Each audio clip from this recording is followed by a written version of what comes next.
actually 6 substantive agenda items to deal with as the business of today. And we'll start off with the item that deals with the Island View Pty Ltd, which is trading as Bidvest tank terminals. The application for the revocation of its license issued for the construction of a liquefied petroleum gas storage facility in Isando, Gauteng province. If you may just take us through then, Madam Twa.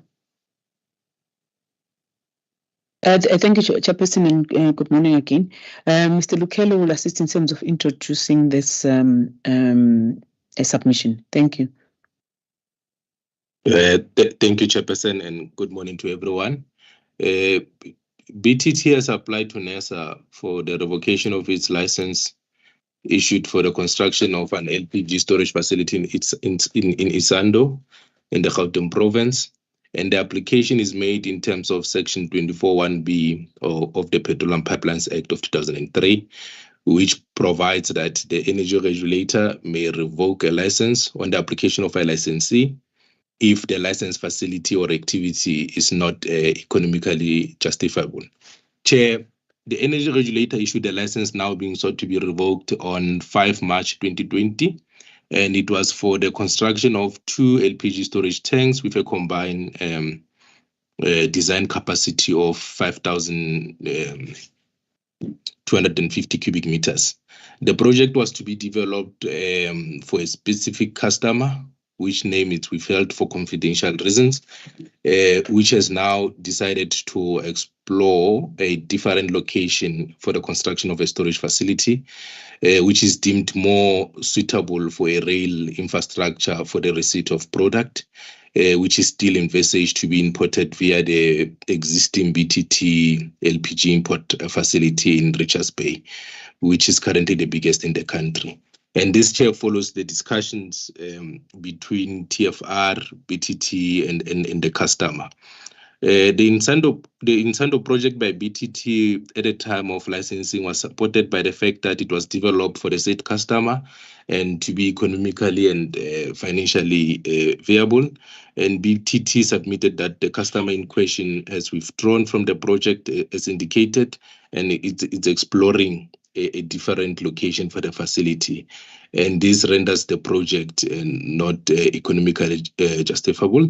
And with that, Chairperson, the recommendation is for the PPS to approve the revocation of the license issued to BTT for the construction of a storage facility in Sando as applied for by the licensee in terms of Section 24(1)(b) of the Petroleum Pipelines Act, and also to approve the decision and the reasons for decision document attached to the submission as Annexure A. Thank you, Chair. Thank you very much, Mr. Lukele. Members, any questions, comments, guidance on this submission? Secretariat, you may help me because I don't see any. With that, then I will move on to then capture the recommendation. The recommendation is that the PPS considers and approves the revocation of the license issued to Bidvest tank terminals for the construction of a storage facility in Isando, Gauteng province, as applied for using Section 24, subsection 1B of the Petroleum Pipelines Act number 60 of 2003, as well as approve the decision and reasons for decision document attached here to as Annexure A. By show of hands, members, if you support this recommendation. Thank you, Madam Maseti, Mr. Kumete, Mr. Sbanda, Madam Semane, Advocate Tole. I also support. This then concludes item 5, sorry, and Mr. Lukele, you've got your approval. We then move to item 6, which is the VOPEC Terminal Pty Ltd's application for the 6th amendment of the conditions of its license issued for the operation of a storage facility in Farewell and King sites at Island View in Durban. Madam Ntwa, please assist. Yes, thanks, Chair. Mr. Lukele will still be assisting on this one. Thank you. Thank you, Chairperson, once again. This submission is in relation to an amendment application by VOPEC Terminal Durban Pty Limited, and the amendment sought are to the conditions of a license issued to VOPEC by the energy regulator on 28 August 2009 for the operation of a storage facility at Farewell and Kin sites in Island View and KwaZulu-Natal province. VOPEC is seeking the following amendments, which can maybe be categorized into three. The first one is the addition of 2 storage tanks, which are to be converted from the storage of chemicals to the storage of diesel. And the combined design capacity of the 2 tanks, it's 8,466 cubic meters. The second amendment is the removal of 7 smaller storage tanks with a combined design capacity of 10,500 cubic meters. And the last amendment is to update the tank capacities in the license conditions with a net effect of an increase of the combined design capacity by 3,574 cubic meters. And the net effect of the above amendments, Chair, will be the reduction of the number of storage tanks in the license conditions from 30 to 25 storage tanks. However, with an increase in the combined design capacity of the storage facility of just 1,540 cubic meters. Lastly, Chair, I would just like to talk to the motivation and reasons for the amendment quickly, starting with the request for the addition of the tanks. The 2 tanks sought to be added to the license conditions are larger tanks and are necessitated by the increased demand for the storage of diesel in Island View. With regard to the 7 smaller tanks being sought to be removed from the license conditions, these tanks were initially used by VOPEC to store chemicals. And VOPEC requested for their addition to the license conditions in 2017, which NESA approved. And this was an interim measure, whilst VOPEC was constructing 10 larger storage tanks. And Chair, VOPEC did confirm that these tanks were never used to store petroleum products, and it was an oversight on their part to not apply for their removal from the license conditions earlier on, especially when the 10 bigger tanks were brought into operation.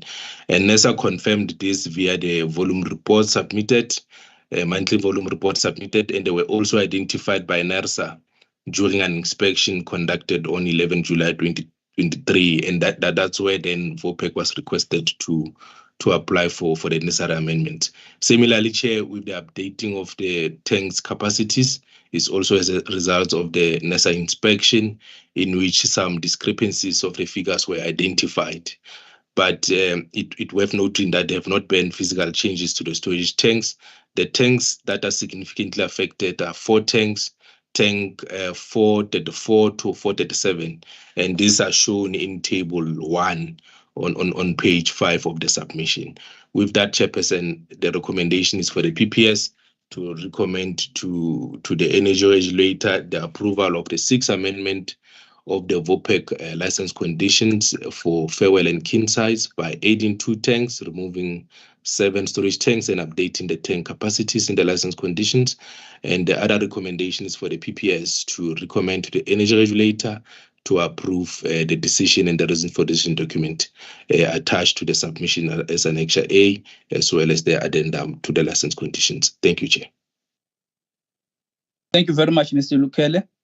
Members, by show of hands, if you've got any questions, comments, or guidance to give to Mr. Lukele and the team. I don't see any hands. Secretariat, may help me, but with no hands means that your presentation and your submission is very clear and understood by members.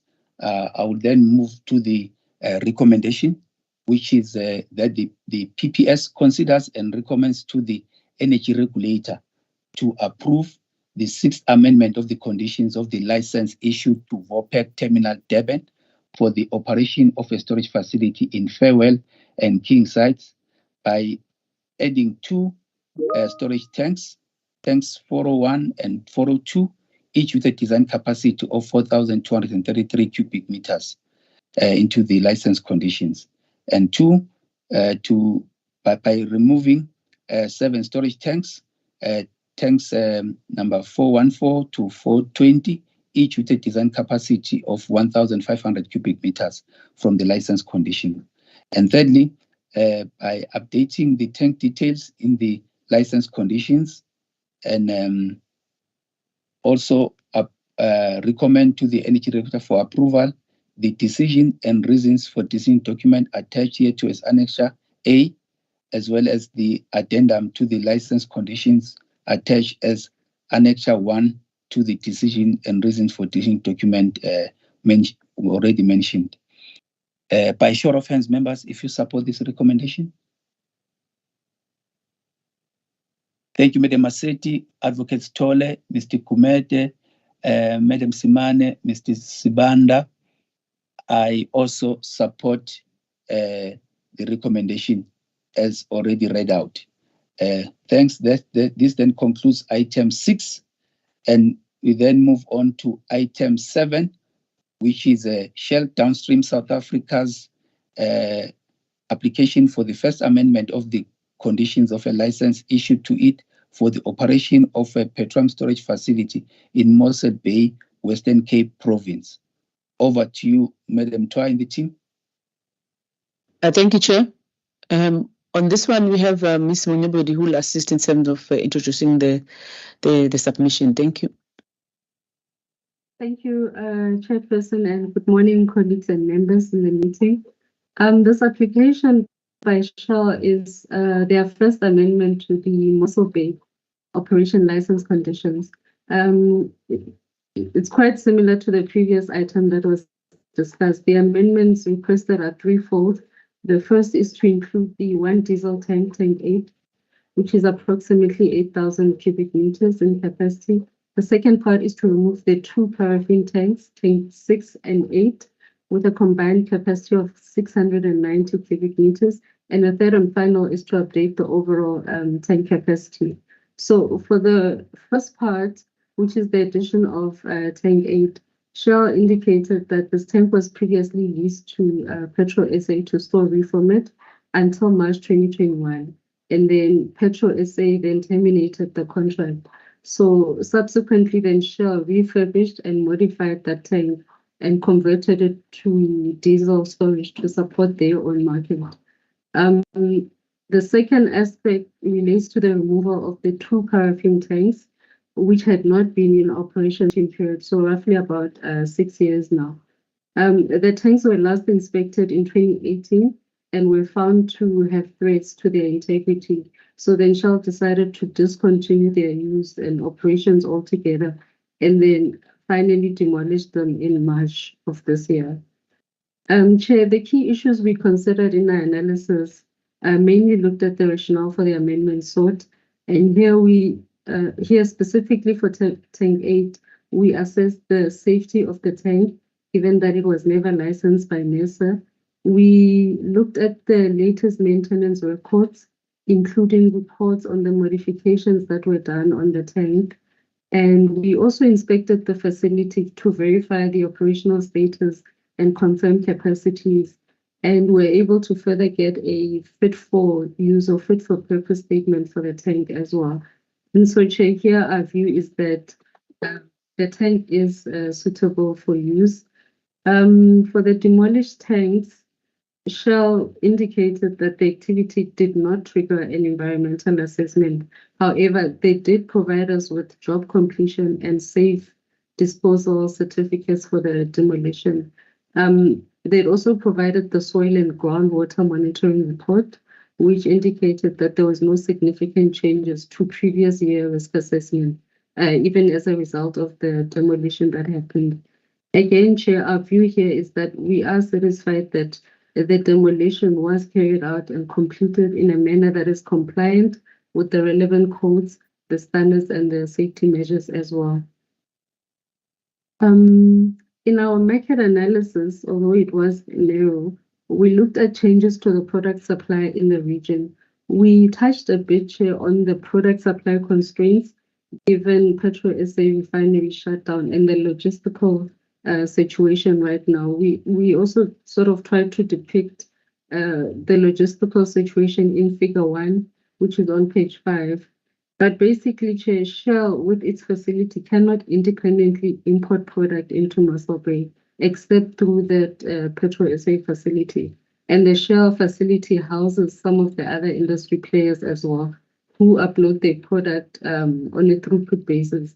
And so with those limitations on product supply and movement, our view is that the additional capacity through the usage of Tank 8 will be beneficial for the industry as a whole. The overall net capacity increase, if approved, will shift from 19,692 to 27,606. This is shown in table 2, which is on page 17. With that, Chair, our recommendation is for the PPS to approve the requested amendment to license conditions as outlined in paragraph 26.1, that's on page 9, and then approve the reasons for the second document and the supporting addendum to the license conditions. Thank you, Chair. Thank you, Madam Monyebadi. Members, by show of hands, if you've got any questions, comments, or guidance to Madam Monyebadi and the team.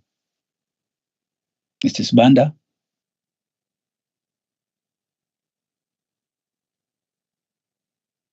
Thank you, Chairperson, and thank you to the team. So I had lost my comments, but I should have raised them in the previous submission as well, but they would apply in general. Maybe let me start with the positives. The monitoring or the inspections, I think it's good to see that they actually do bear fruit in the sense that we are able to discover facilities that perhaps are either not in the licenses or those that are in the licenses but are no longer storing licensable products. So I think that's a good thing to note. The one thing that I wanted to raise is with respect to our market analysis, which I think is falling a bit short. And like I said, I think this would apply generally because, like, I mean, a market, every market has got two sides to it. We've got the demand side and the supply side.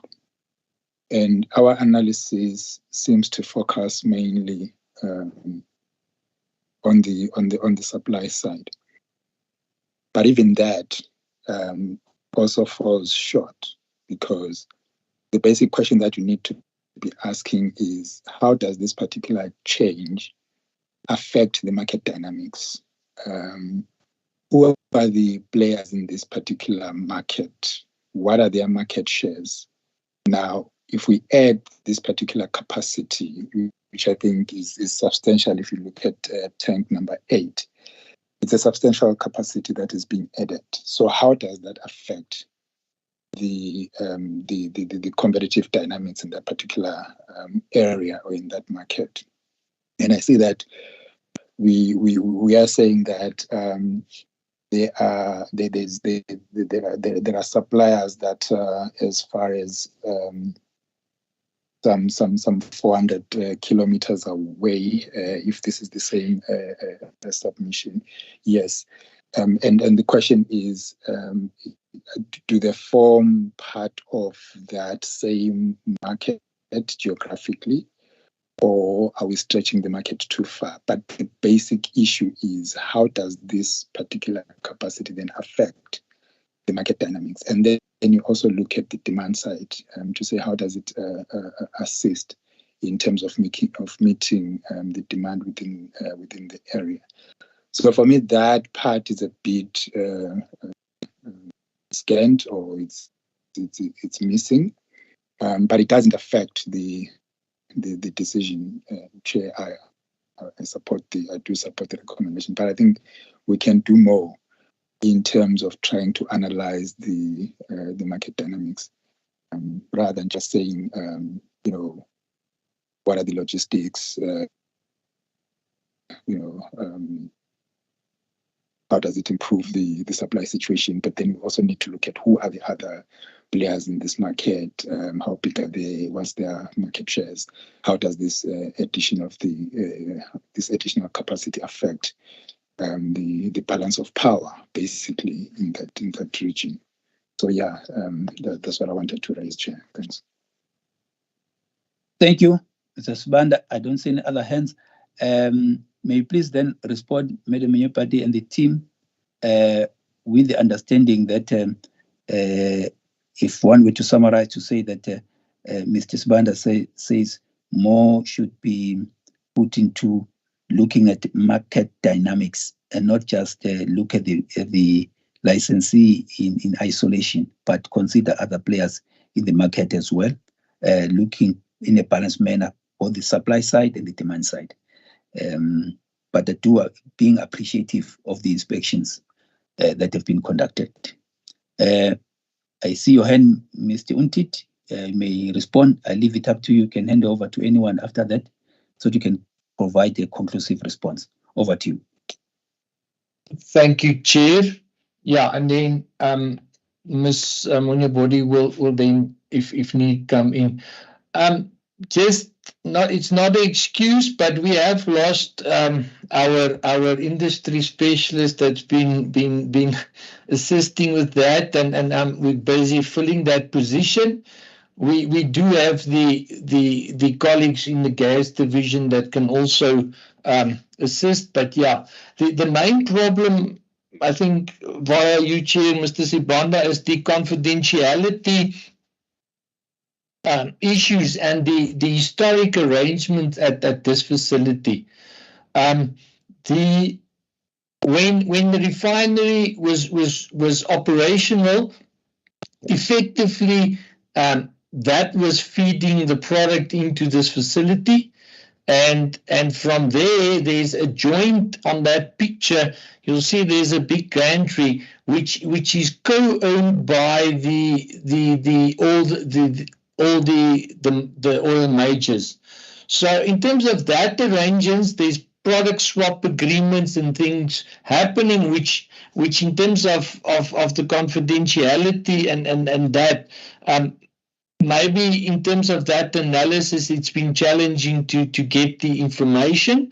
But I think we do take note, and we will enhance the submission as part of the ERI to then just explain the other side as you've indicated.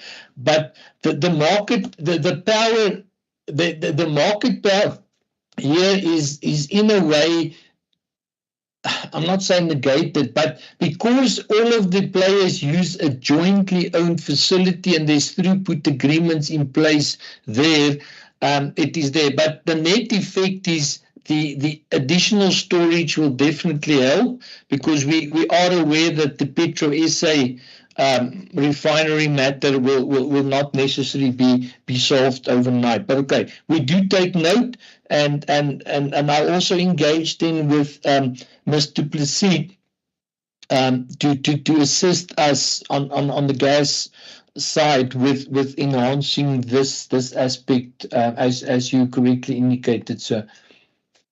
Thank you. I'm not sure if Ms. Munyepati wants to add anything. My last comment is that the members, and we didn't include that because we don't want to rely on media matters, but you would have seen in the media the whole debate about the 5-6 vessels lying in Mossel Bay trying to deliver product, which is mainly going to Eskom to supply the electricity generation. So yeah, the whole dynamics indeed has changed here in a fairly short time. We will enhance the analysis as requested by the members. Thank you, Chair.